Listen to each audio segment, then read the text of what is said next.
orang yang ingin berjuang kembali menegakkan nilai-nilai kebaikan dalam dirinya, setidaknya berubah jadi orang baik, pertama, dia akan berhadapan dengan orang munafik.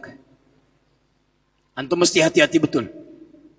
Karena itu setiap muslim diminta oleh Al-Quran untuk berpegang teguh pada tali Allah, bersatu, jangan terpecah belah, karena setiap antum akan berjuang menegakkan kebaikan-kebaikan, antum akan berhadapan dengan golongan ini, munafik.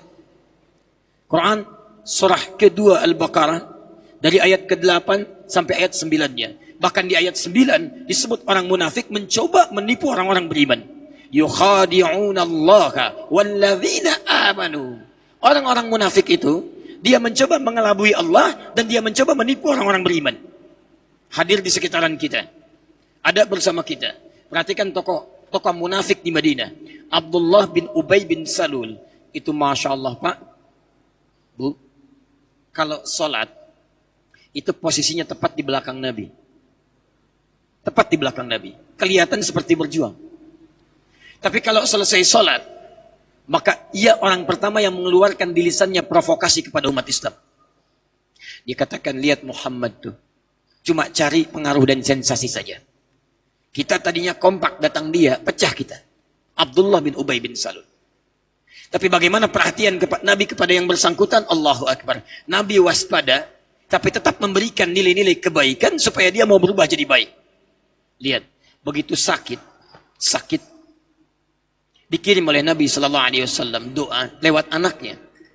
Abdullah bin Ubay bin Salul punya anak namanya Abdullah juga. Datang pada Nabi, ini anaknya soleh. Jadi bapak bermasalah, anak soleh. Bapak salah, anak soleh. Banyak yang begitu. Abu Jahal salah, anaknya Ikrimah soleh. Abdullah bin Ubay bin Salul salah, anaknya Abdullah soleh. Datang pada Nabi, ya Rasulullah, bapak saya sakit, mohon doakan ayah saya. Dia datang bawa air, kata Nabi didoakan, ini berikan padanya. Berangkat anak itu, begitu disampaikan pada bapaknya, Pak, ini ada dari Nabi SAW. Apa kata bapaknya? Muhammad cari perhatian saja, di bawah gelasnya dia bantingkan. Allahu Akbar. Tapi di ujung wafatnya, perhatikan, bagaimana sifat munafik kalau tidak mau bertobat, itu terbawa sampai dengan sakaratul maut.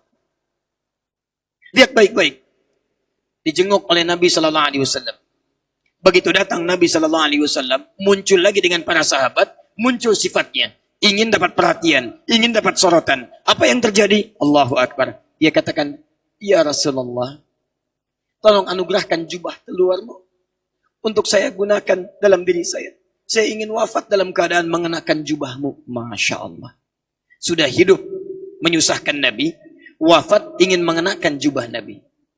Umar gregetan. Ya Rasulullah, perintahkan pada saya untuk memisahkan kepala dari badannya. Umar tegas. Tadi malam di Muhajirin ada yang kenal dengan Umar bin Khattab. Umar bin Khattab. Masya Allah. Umar. Kata Nabi, lah ya Umar, fakat al-jubah. Tidak ya Umar, ini kan cuma jubah saja. Cuma jubah saja.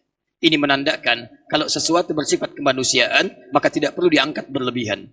Kecuali ada nilai-nilai kebaikan yang bisa kita dapatkan dalam demikian, dengan tabarruk dalam hal kebaikannya. Perhatikan baik-baik, Abdullah bin Ubay bin Salul. Hidup di tengah-tengah orang Islam. Berada di tengah-tengah orang beriman. Disebutkan di antara sifatnya, Quran surah kedua, ayat ke-14. وَإِذَا لَقُوا الَّذِينَ آمَنُوا قَالُوا آمَنَّا وَإِذَا خَلَوْا إِلَى شَيَاطِينِهِمْ قَالُوا إِنَّا مَعَكُمْ إِنَّمَا نَحْنُ مُسْتَهْزِئُونَ. Allahu Akbar. Kalau hadir di tengah-tengah para pejuang orang beriman, seakan-akan hadir. Support, baik. Tapi kalau sudah datang ketemu dengan teman-temannya, mereka katakan, kami dengan mereka cuma bercanda saja. Kami isi condongnya kepada kalian. Saya ingin katakan kepada Anda, kita ini, alhamdulillah, khususnya di negeri kita di Indonesia, saya perhatikan di berbagai tempat, Masya Allah, semua sekarang sedang dalam fase perjuangan, minimal berjuang jadi orang baik untuk hijrah.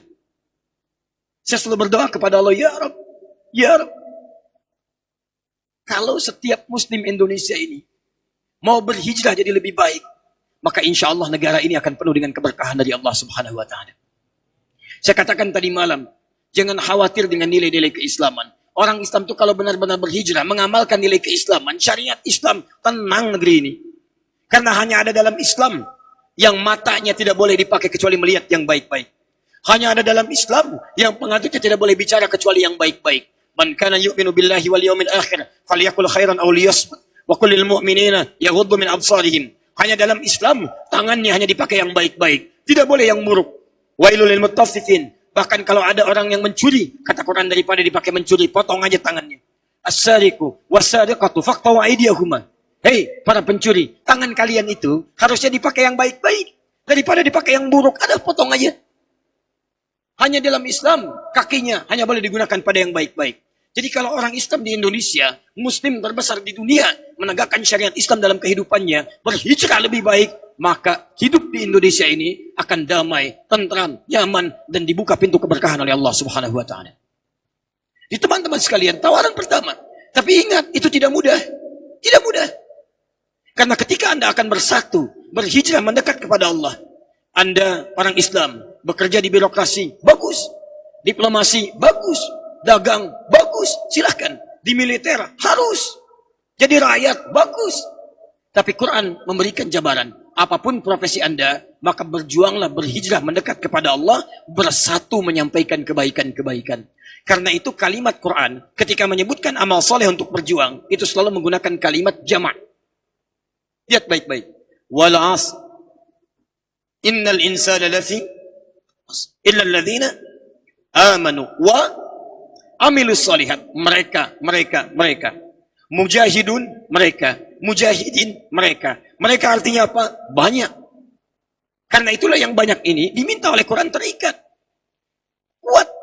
Bersatu, jangan berpecah belah. Quran surah ketiga, ayat 103, paling kanan, pertengahan, dari sebelah atasnya. Wa'tasimu bihabdillahi jami'a, wa la tafarraqu. La-nya nahi. Wa'tasimu, kata Allah, semua orang beriman itu mesti bersatu. Ayo bersatu. Dalam ekonomi, bersatu. Seperti Nabi datang ke Madinah, membangun pasar. Dalam ekonomi, bersatu. Abu Bakar support Utsman. Utsman support Abdurrahman bin Auf. Abdurrahman bin Auf support pada Arqam bin Abi Arqam. Semua bersatu. Kenapa tidak kita keluarkan nilai kehidupan itu? Sukses kita. Saya beri contoh pada antum ya. Teman-teman sekalian, semua landasan kehidupan dalam masa Nabi SAW diajarkan pada para sahabat, oleh sahabat diajarkan pada tabi'in, oleh tabi'in diajarkan pada generasi setelahnya, dikumpulkan oleh para ulama ajarannya, khususnya dalam kitab hadis. Kitab hadis itu bukan kitab koleksi. Tapi dalam kitab hadis itu ada panduan kehidupan kita untuk bersatu. Saya ingin ingatkan pada Anda, ketika Anda akan bergerak seperti itu, kata Al-Quran, Anda akan berhadapan dengan orang munafik. Silahkan cek. Kalau orang Islam cuma sholat di masjid saja, mereka nggak akan ganggu, Pak. Antum kalau cuma baca Quran saja, antum nggak akan diganggu. Tapi kalau antum terlibat dalam ekonomi, terlibat dalam politik, maka mereka akan muncul mengganggu antum. Itu sudah disebutkan dalam Al-Quran.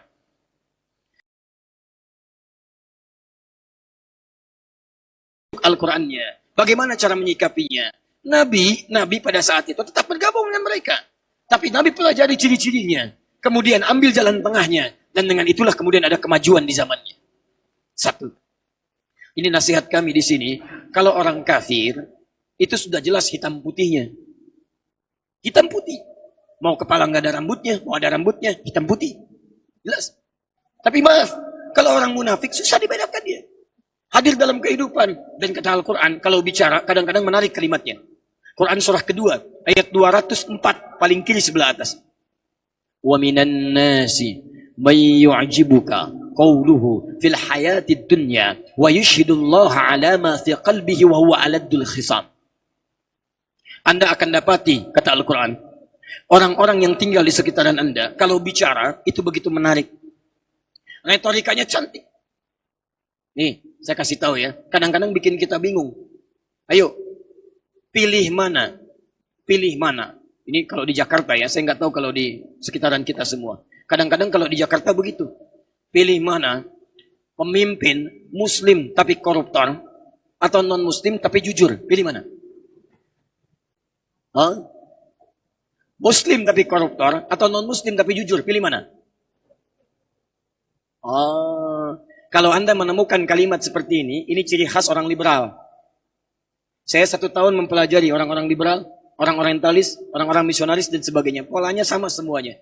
Menghadirkan kalimat-kalimat logika yang seakan-akan benar, padahal salah dalam ilmu mantik. Kalau antum belajar mantik, belajar ilmu logika, kalimat seperti ini, itu nggak ada jawabannya. Karena membangun dua pernyataan yang tidak sama. Lihat kaidahnya, dikenal dengan apple to apple, harus sama. Kalau Anda ingin membandingkan orang muslim yang tidak jujur, koruptor, bandingkan dengan non-muslim yang tidak jujur juga. Kalau Anda ingin membandingkan non-muslim yang jujur, bandingkan dengan yang jujur juga. Kalimatnya harusnya berbunyi, pilih mana muslim yang jujur dengan non-muslim yang jujur. Muslim yang tidak jujur dengan non-muslim yang tidak jujur, baru adil. Ayo pilih mana? Apel Malang, mana yang paling enak? Apel Malang atau terasi Sumedang? Nggak nyambung. Ingat, kalimat ini hanya sekedar menyampaikan pesan kepada kita. Ada orang-orang membawa kekacauan dalam dunia pemikiran. Kadang-kadang kata Quran, wa yushhidullaha ala ma fi qalbi. Kadang-kadang mereka ngambil ayat-ayat Quran untuk ditampilkan kepada kita untuk meyakinkan. Anda mesti hati-hati. Mesti hati-hati. Kita mesti berbuat baik dalam kehidupan. Non-muslim kita ayomi dalam kebaikan. Orang Islam, alhamdulillah. Tapi ketika Anda berjuang, ingat baik-baik, akan ada orang-orang yang adatnya, tabiatnya menjauhkan Anda dari kebaikan. 1. 2. Ini yang paling penting, yang kadang-kadang munafiknya tidak ada, tapi setan memanfaatkan yang kedua ini. Dan ini yang paling bahaya. Yang kedua adalah ikhtilaf. Yang tadinya mengharuskan dan menghasilkan kenyamanan dalam ibadah, tiba-tiba bagi sementara kalangan, ikhtilaf itu menjadi jalan untuk perpecahan. Ingat, ada khilaf, ada ikhtilaf, itu beda. Khilaf itu adalah perbedaan yang muncul karena proses kesalahan yang dilakukan. Beda dari yang baik-baik. Orang jujur, dia bohong. Beda. Makanya ketika dia berbohong, dia katakan, maaf, saya khilaf. Saya tidak pernah dengar ada orang salah mengatakan, maaf Pak, saya ikhtilaf. Tidak ada. Pasti khilaf. Tapi kalau ikhtilaf itu perbedaan yang ditetapkan secara fitrah dalam agama untuk menghadirkan 1, kenyamanan dalam beribadah, 2, keharmonisan dalam berkehidupan, karena tidak setiap orang bisa mengerjakan hal yang sama. Contoh, Quran surah ke-30 dari ayat 20 sampai bahkan ayat 21-nya. Wa min ayatihi ikhtilafu alwanikum wa alsinatikum. Di antara tanda-tanda kebesaran Allah Subhanahu wa taala menciptakan warna kulit dan lisan kalian ikhtilaf, beda. Silakan cek. Teman-teman, sama dalam ibadah juga begitu. Ada orang-orang yang saat diajarkan oleh Nabi sallallahu alaihi wasallam turun petunjuk dari Allah Subhanahu wa taala dengan 2 sifat. Di sini saya akan berhenti dan di situ kita nanti akan berdiskusi. Perhatikan baik-baik. Sifat pertama, ada ajaran yang saat diturunkan oleh Allah pada Nabi diminta untuk disampaikan dengan 1 cara saja. Dalilnya 1, caranya 1. Contoh, antum saat takbir mengatakan kalimat Allahu Akbar. Abu Daud nomor hadis 857. Fayaqulu Allahu Akbar. Angkat tangannya sejajar dengan ini bahunya. Al-Bukhari nomor hadis 715. Hadwaman kibai. Atas sejajar daunnya ada pusat begini atau begini. Tapi kalimatnya cuma 1. Allahu Akbar, tidak ada yang lain. Kenapa cuma 1 kalimat? Karena dipandang semua umat Nabi bisa mengucapkan kalimat yang sama. 1. Bahkan ketika tangan diletakkan, An-Nasai nomor hadis 886. Kata Nabi, "Fawada'a yadahul yumna 'alal yusra." Maka dia segera meletakkan telapak tangannya yang kanan menutup punggung yang kirinya. Begini. Lihat baik-baik ya. Ketika hadis ini diturunkan, Nabi menyampaikannya. Kata Nabi, letakkan segera pakai fa. Fa, kalau pakai fa itu artinya harfu atfin rabitin baina syai'aini bila hududin. Huruf perangkai di antara 2 peristiwa tanpa jeda, Artinya dari mulai ngangkat sampai dengan nutup, itu maaf, tidak ditemukan gerakan lain. Jadi begitu ngangkat, Allah langsung tutup akbar. Allahu Akbar. Nabi memberi isyarat tidak ada gerakan lain. Ya, mohon izin ya. Saya tidak bermaksud menyalahkan. Saya tidak suka menyalahkan orang lain. Tapi nanti kalau Anda temukan dalilnya, boleh sampaikan kepada saya. Kalau benar nanti saya ikuti. Kalau tidak ada, kita kembali kepada dalil yang benar. Ya, saya belum pernah menemukan kadang-kadang ada orang, Nggak enak Ustaz, nggak sopan sama Allah. Masa kiri duluan? Kenapa nggak kanan dulu? Maka dia mulai dengan kanannya. Dia takbir.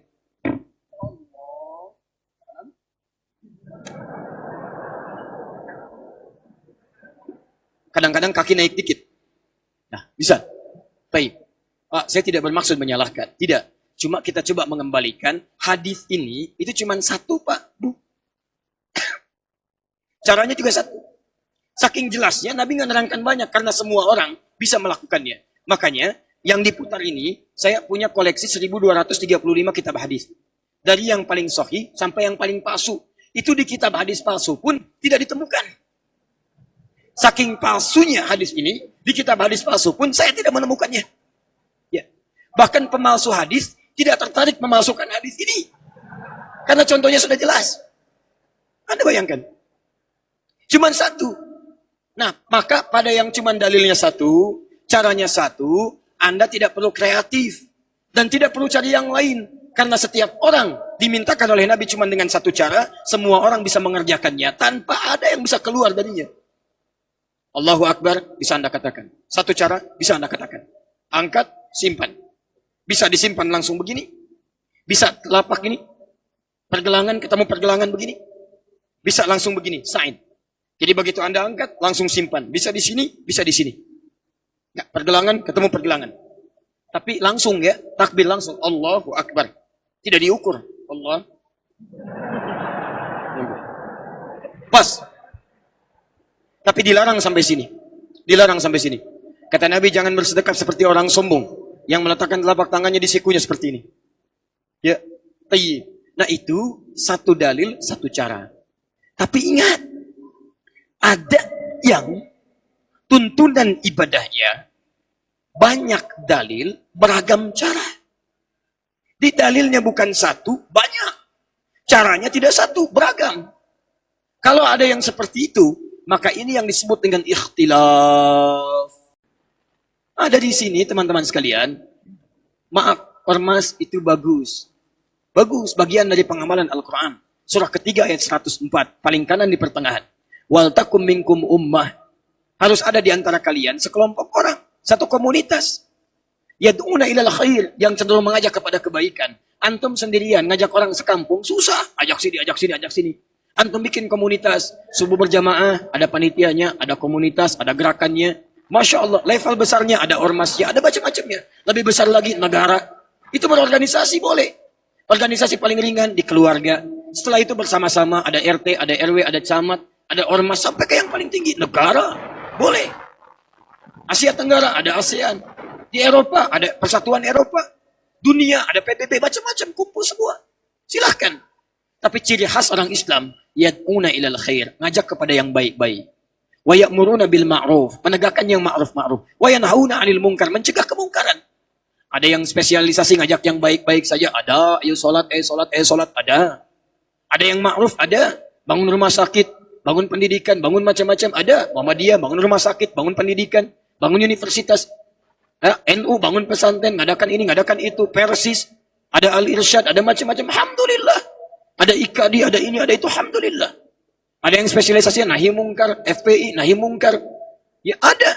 Berantas maksiat ini itu. Masya Allah. Kalau semua support dalam kebaikan, bersinergi dengan unsur pemerintahan, Masya Allah. Tenang negara kita itu.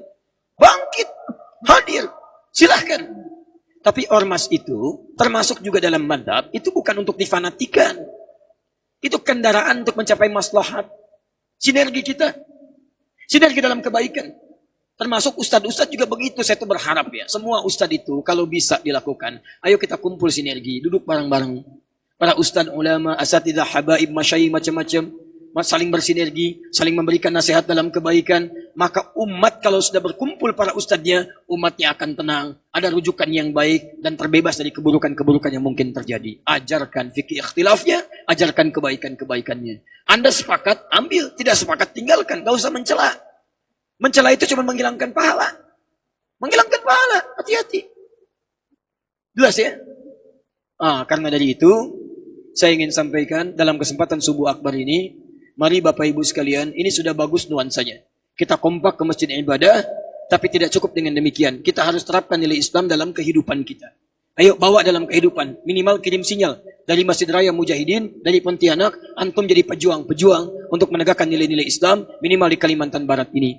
Ya, ayo tegakkan kebaikan, berkata yang baik-baik, melihat yang baik-baik, kompak antum, jangan banyak berselisih, jangan banyak berpecah belah, kumpul baik-baik. Ayo saudara muslim bersatu. Ayo politikus muslim kumpul, masyarakat muslim kumpul. Demi Allah saya katakan, tidak ada kisahnya di dunia ini, tidak ada ceritanya di muka bumi ini, ketika orang Islam kemudian bersatu dalam kebaikan, tidak ada ceritanya dunia itu jadi buruk, tidak. Semua jadi baik. Non-muslim terayomi, sifatnya baik, keadaannya baik. Dan dengan itulah kemudian antum bisa mendapatkan baldatun thayyibatun rabbun ghafur, dan keberkahan Allah akan dibuka di bumi pertiwi ini dengan izin Allah Subhanahu wa taala.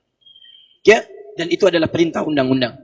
Karena berkat dan rahmat tidak akan diturunkan kecuali hanya oleh Allah Subhanahu wa taala. Lihat pembukaan undang-undang kita, atas berkat rahmat Allah Subhanahu wa taala.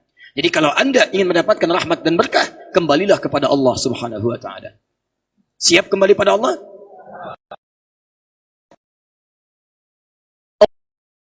Siap akan Alhamdulillahirabbil alamin.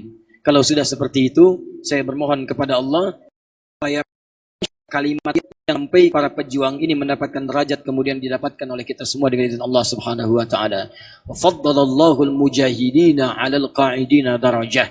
Allah akan angkat di dunia ini para pejuang itu, pejuang subuh, pejuang salat, pejuang masjid, pejuang ekonomi, pejuang keberkahan, pejuang politik, pejuang macam-macam, pejuang segala dalam kebaikan-kebaikan akan diangkat derajatnya oleh Allah di dunia, dan di akhirat diberikan ajran 'azima, pahala yang berlipat, surganya bersama Nabi sallallahu alaihi wasallam seperti disebutkan dalam hadis dalam Quran surah keempat An-Nisa ayat ke-69.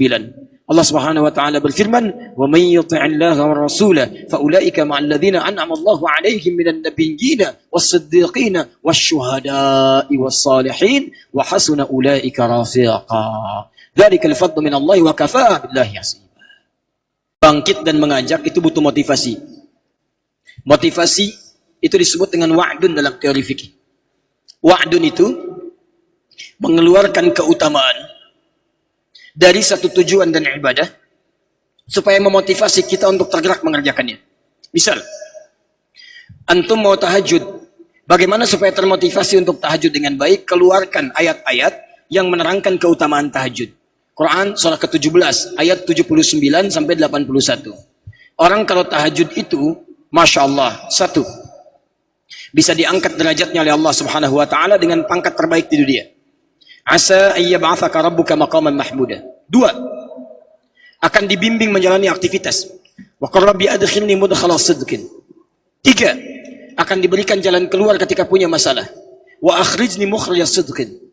Empat, akan ditolong saat nanti ada yang iseng ingin menyingkirkan atau ingin menyungkurkannya. Wa ja'alni min ladunka sultanan nasira. Empat. Antum belum tahajud, tuliskan empat ini. Tempelkan di dinding sebelah kanan tempat tidur. Begitu miring ke kanan, walaupun tidak ada rencana tahajud, melihat kemudian ayat-ayat ini, melihat motivasinya, antum bisa terdorong untuk bangun tahajud. Misal, maaf, antum ingin mendapatkan kemudahan dalam mencari rezeki, keluarkan ayat-ayatnya tentang amalannya. Quran surah kedua ayat 168, Quran surah kedua ayat 172, Quran surah ke-7 ayat 196, ayat 96, maaf. Quran surah ke-65 ayat keduanya sampai dengan ayat keempatnya bisa tuliskan. Ini amalannya, ini rezeki yang didekatkan, ini pintu rezeki yang dibuka, ini pintu langit dan pintu bumi yang dibuka. Tuliskan. Begitu antum tuliskan saat akan mencari rezeki, maka itu semua akan jadi motivasi kita untuk bisa mengamalkan.